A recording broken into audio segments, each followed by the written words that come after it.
Welcome to the latest and greatest Metaphysical Corner.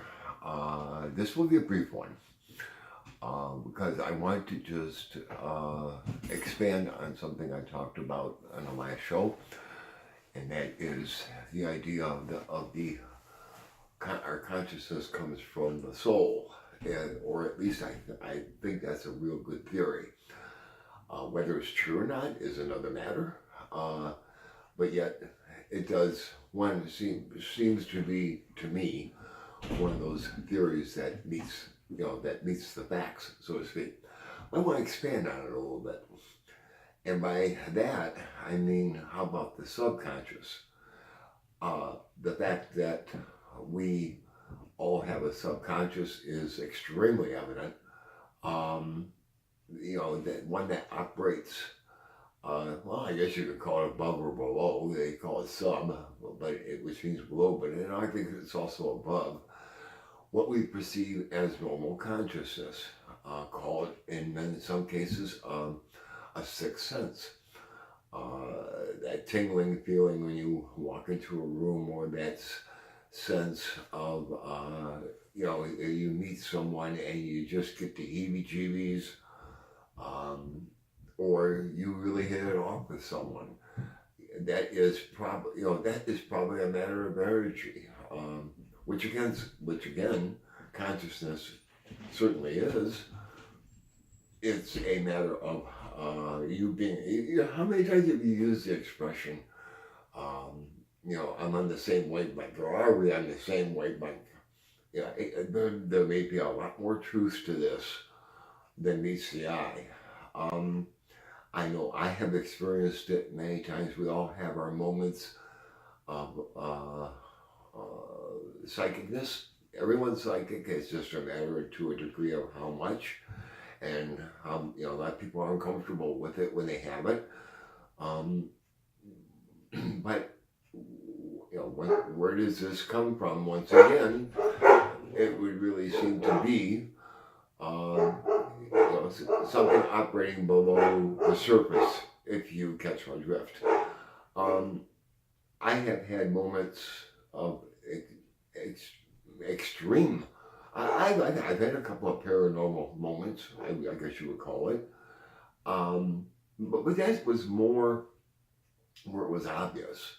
We're talking about, once again, with the subconscious, we're talking about something that operates, without you knowing about it, yet you feel the effects of it. That, like I said, the feeling when you meet someone. Ever been near an energy vampire, so to speak? Boy, I sure have. Well, they just zap you. Your dreams. Your dreams. Your dreams. There are so many theories about dreams. As far as what they mean, I've talked to people, there are people who will say every dream means something.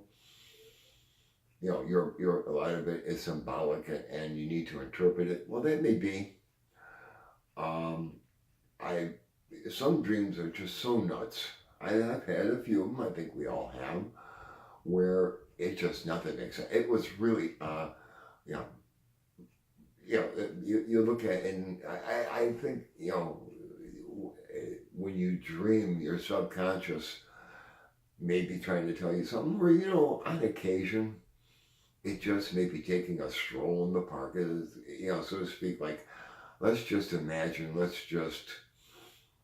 go out there and have fun, and, you meet famous people in your dream. I mean, does that mean something? No, I don't think so. I think it's just, you imagining what it might be, what you might want to, maybe it's someone you always wanted to meet in a dream. It doesn't mean that, anything particular. There are those who believe, that there is this thing, I think I mentioned it before, if not, I will now. It's called the Akashic Records, which there's many books. You can look at it on the internet if you want. There's tons of sites. And there's a bunch of books about it. And it basically, there are some people who believe that dreams are us visiting our Akashic records, while we're asleep, but I don't think they all are, even if that is the case. Um, the Akashic records, if you've never heard of it, is how's the best way to put it? They say it's like an energy field, something of that nature, somewhere, I have no idea where, that is recorded every, how did I read it once? One where it is recorded that of the thoughts and actions of every person in history, including you, me, Julius Caesar, and Alexander the Great, and everyone that will happen. Now, I have a little, and that's the part that bothers me. If you look from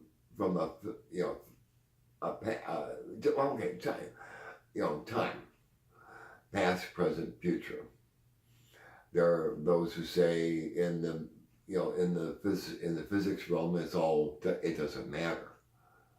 There is no past, present, future. That's why all the time travel movies like Back to the Future and the like. They're fun. They're great to watch, but this is practical. Okay, like today is February 11th, 2018. At least in theory, I can travel into the past. Those days have already happened. I can travel back to February 2nd. And I know what happens. It's because it's already happened. But can I travel forward from this point in time to February 22nd, 2018? If that were to be the case, well, how many tomorrows are there? What I'm saying is, how many February 22nds are there? If I can go forward in time, that means there's only one future. Boy, I know this is getting heavy. I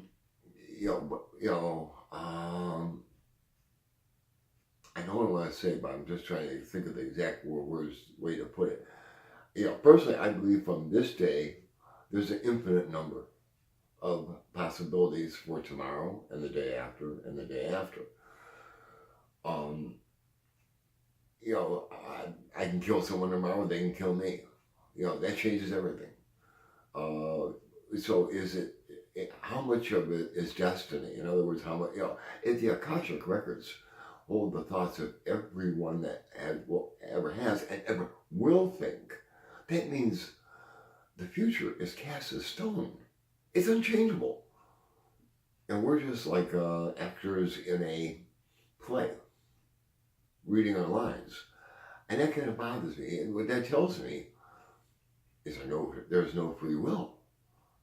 And I'm sorry, I believe there is. So I have a problem, kind of, with if these Akashic records exist, that they contain the future actions and thoughts of every person that will ever live, because that means the future is cast in stone and there's no way to change it. So I'm not sure how I feel, but I could buy the fact that the Akashic records contain all past and up to this second in time, and it's a continuous recording. I can buy that. But as far as the future, I'm not so sure. The limitation bothers me. In other words, I was absolutely destined to do this video at this moment, and no other way could have. What if I wanted to do an hour later? If you catch my drift. But at least as far as self-consciousness, visiting the Akashic dream or the Akashic fields, and we go there and we check up on our progress, supposedly, of our progress here on earth, our incarnation here on earth as to and where we stand, and that's why dreams can be very symbolic. Dreaming is very important. I would never argue that. I think it's proven beyond the shadow of a doubt that you dream every night, and I know no one that can absolutely recall every dream every day. I mean, there's some that you never forget, and there are many mornings I wake up in the morning and I think to myself, I wonder what I dreamt about because I don't remember anything. Well, maybe you're not supposed to. This could be a feeding the dreams you had on those mornings where you don't remember. This could be a way of house cleaning for you, internally in here, between your soul and your consciousness, and your your being alive. And maybe there's lessons that get installed that you aren't even aware of. Once again, consciously. So, the fact that, how many times have you said, I felt subconsciously this, or I felt subconsciously that, or, there's much more at play here than I think meets the eye, so to speak. A lot of it is under the surface. It's, a lot of fun to think about. You wonder how it all really works. And once again, for the 20,000th time, I don't have the answers. But rather, my purpose here is to get you to think about it. You may never even thought of this, so to speak. And pay attention to your subconscious. It could be that tingling feeling. It could be the, I should do this, I should do that. Or I shouldn't do this, I shouldn't do that. Some people might even call it your guardian angel, tapping on your shoulder. I mean, I'm not sure about that one way or another. And if that exists, that may be different. But I'm talking strictly in the realm of the subconscious, of which we all have. And some of us are very in tune with.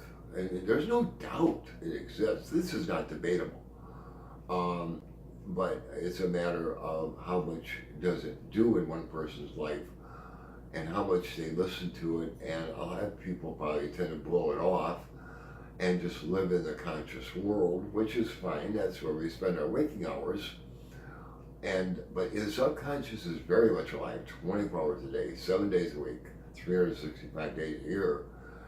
And if you can become more in tune with your subconscious, and it's easy to do if you try. Just let it. I mean, you're just, and if you, and also when you go to bed or go to sleep, I've known people who have said, if you are having an issue, it's amazing how many scientific inventions came to people in dreams, and other solutions have come in dreams.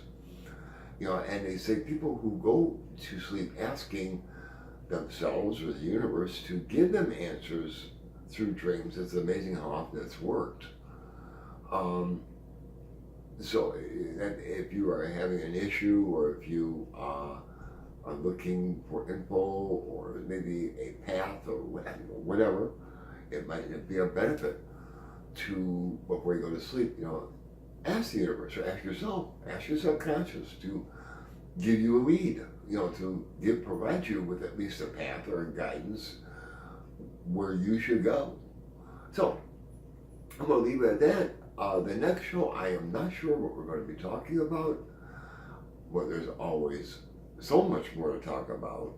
And I will see you at that point. Take care.